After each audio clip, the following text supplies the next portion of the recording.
അപ്പോൾ ഗായ്സ്, ഞാൻ ഇന്ന് ഉണ്ടാക്കാൻ പോകുന്ന ഒരു ചെമ്മീൻ കൊണ്ടുള്ള ഒരു തോരനാണ്. അപ്പോൾ അത് നമുക്ക് അതിന് വേണ്ടിയിട്ട് ഞാനൊരു 1/4 കിലോ ഉണക്കച്ചെമ്മീൻ ക്ലീൻ ചെയ്ത് വെച്ചിട്ടുണ്ട്. വറുത്ത് ക്ലീൻ ചെയ്ത് കഴുകി വെച്ചിരിക്കുകയാണ്.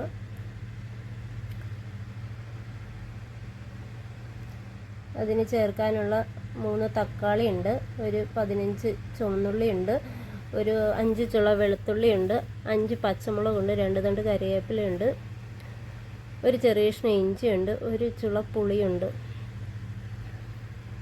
പിന്നെ തേങ്ങ, ഒരു മുറി തേങ്ങയാണ്, പിന്നെ മഞ്ഞൾപ്പൊടി, കുരുമുളക് പൊടി, ഉലുവ, ആവശ്യത്തിന് ഉപ്പ്. ഇനി നമുക്കിതെല്ലാം ഒന്ന് അരിഞ്ഞെടുക്കാം.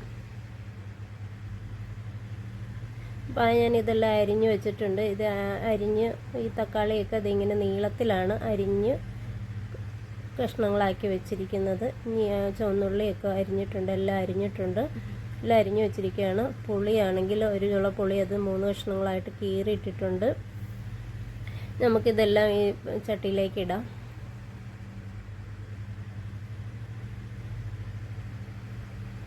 ചെമ്മീനും കൂടി ഇടാം.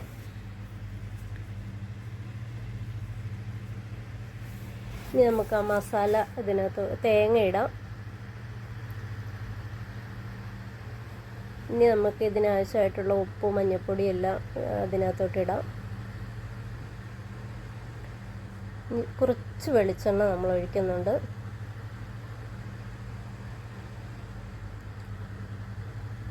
ഈ കൈ കൊണ്ട് നന്നായിട്ടൊന്ന് തിരുമ്മിയെടുക്കണം. തിരുമ്മി തന്നെ നമ്മളത് തക്കാളി ഇതൊക്കെ ഒന്ന് തിരുമ്മി കഴിയുമ്പോഴത്തേന് അരപ്പ് നന്നായിട്ട് ഈ ചെമ്മീനിലേക്ക് പിടിക്കും. നന്നായിട്ട് തിരുമ്മിയെടുക്കുന്നുണ്ട്. ഇത് നമുക്ക് ചോറിന് പൊതിച്ചോറൊക്കെ കൊണ്ടുപോകുന്നവർക്ക് ഇതൊരു തോരൻ മാത്രം മതി ചോറുണ്ണാനായിട്ട്. നല്ല തോരനാണ്. അപ്പോൾ എല്ലാവരും ഇതൊന്ന് ഉണ്ടാക്കി നോക്കണേ. ഉണ്ടാക്കിയിട്ട് നിങ്ങൾ കമൻ്റ് ഇടണേ. എന്നാലല്ലേ നമുക്ക് ഇനി ഇതുപോലെയുള്ള വിഭവങ്ങളുമായിട്ട് വരാൻ പറ്റുള്ളൂ. പിന്നെ എൻ്റെ ചാനൽ എല്ലാവരും സബ്സ്ക്രൈബ് ചെയ്യണം, ലൈക്ക് ചെയ്യണം, ഷെയർ ചെയ്യണം. അപ്പം ഞാനതിനകത്ത് കുറച്ച് വെള്ളം ഒഴിച്ചിട്ടുണ്ട്. കുറച്ച് വെള്ളവും കൂടി ഞാനതിനകത്തോട്ട് ഒഴിക്കുകയാണ്. ചെമ്മീനൊന്ന് വേഗണ്ടേ, വറുത്തതായതുകൊണ്ട് കുറച്ച് വേവേ ഉള്ളൂ.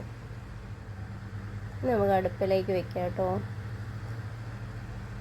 ആദ്യം നമ്മൾ ഫുൾ തീയിലാണ് വയ്ക്കുന്നത്.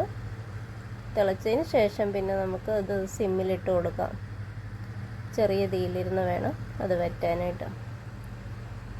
ഒന്ന് മൂടി വെച്ച് കൊടുക്കാവേ.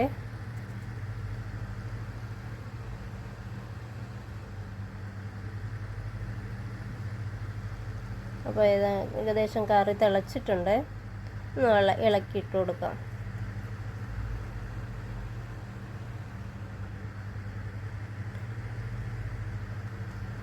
കുറച്ച് സമയം അതൊന്ന് ഇരുന്ന് വെള്ളമൊക്കെ ഒന്ന് വറ്റി വരട്ടെ. വെള്ളം വറ്റി ചെമ്മീന് സവാളയും വെളുത്തുള്ളിയൊക്കെ ഒന്ന് വേകട്ടെ. വെന്ത് കഴിയുമ്പോൾ നമുക്കൊന്ന് ഇളക്കി കൂട്ടിയെടുക്കാം.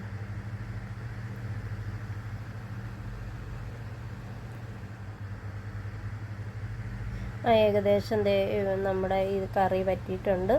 ഇനി നമുക്കതൊന്ന് ഇളക്കി കൂട്ടി സ്റ്റൗ ഓഫ് ചെയ്യാം. പിന്നെ എല്ലാവരും ഇതൊന്ന് ട്രൈ ചെയ്ത് നോക്കുക.